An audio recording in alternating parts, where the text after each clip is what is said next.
جمال الوجود بذكر الإله وتصفو الحياة بنور هدى. جمال الوجود بذكر الإله. السلام علیکم ورحمۃ اللہ وبرکاتہ. نحمدہ ونصلی علی رسولہ الکریم. اما بعد. میں ہوں یامین ملک اور آپ دیکھ رہے ہیں میرا یوٹیوب چینل فہم و عمل. چینل کو سبسکرائب، لائک اور شیئر بھی کریں اور بیل آئیکن کا بٹن بھی دبا دیں. آج ہم انشاءاللہ سورہ بقرہ کی آیت نمبر 31 اور 32 کا لفظ مطلب، اس کے روٹ ورڈ یعنی مادہ کے حوالے سے سمجھنے کی کوشش کریں گے. واضح اور علامہ عین لام میم علم سیکھنا. آدم آدم. الاسماء سین میم واو سمو سما. بلندی یا نام. کلہ یہ دو لفظ ہیں. کلہ سب کے سب، ہا اسم اشارہ ہے الاسماء کی طرف. کلہ ان سب کے. ثم پھر. اردہم یہ بھی دو لفظ ہیں. عین را ضاد. اردہ پیش کرنا. ہم ان کو. علی پر. الملائکہ حمزہ لام کا الگ. ملک کہتے ہیں فرشتے کو. فقالا یہ دو لفظ ہیں. فاض پر فا. پھر قال قاف واو لام قول فرمانا. انبئونی یہ بھی دو لفظ ہیں. نون با حمزہ نبا خبر. نون زیر یعنی مجھے. باسماء سین میم واو سمو. بلندی نام. ہؤلاء ان سب کے. ان اگر. کنتم ہو تم. صادقین صاد دال کاف صدق سچ. قالو کاف واو لام قول کہنا بات. سبحانکا سین با ہا سبحا یہ دو لفظ ہیں. سین با ہا سبحا پاک. کاف زبر کا آپ یا تو. لا نہیں. علم عین لام میم علم. لنا یہ بھی دو لفظ ہیں. لم زبر لا کے لیے. نون زبر الف نا ہم ہمارے لیے. الا مگر. ما جو. علمتنا یہ تین لفظ ہیں. عین لام میم علم. تا زبر تا تو کے معنی میں. اور نون زبر الف نا ہم یا ہمیں. انکا بے شک تو. انتا تو ہی ہے. العلیم عین لام میم علم جاننا. الحکیم ہا کاف میم حکم حکم فیصلہ. وعلم اور سکھا دیے. آدم علیہ السلام کو. الاسماء نام. کلہ سب کے سب. ثم پھر. عرضہم پیش کیا ان کو. علی الملائکہ فرشتوں کے سامنے. فقالا پھر فرمایا. انبئونی بتاؤ مجھے. باسماء نام. ہؤلاء ان سب کے. ان اگر. کنتم ہو تم. صادقین سچے. قالا فرشتوں نے کہا. سبحانکا اے اللہ تو پاک ہے.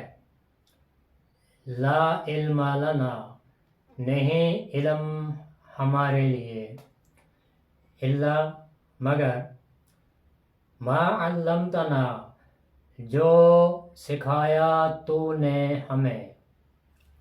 انکا بے شک تو. انتا تو ہی ہے.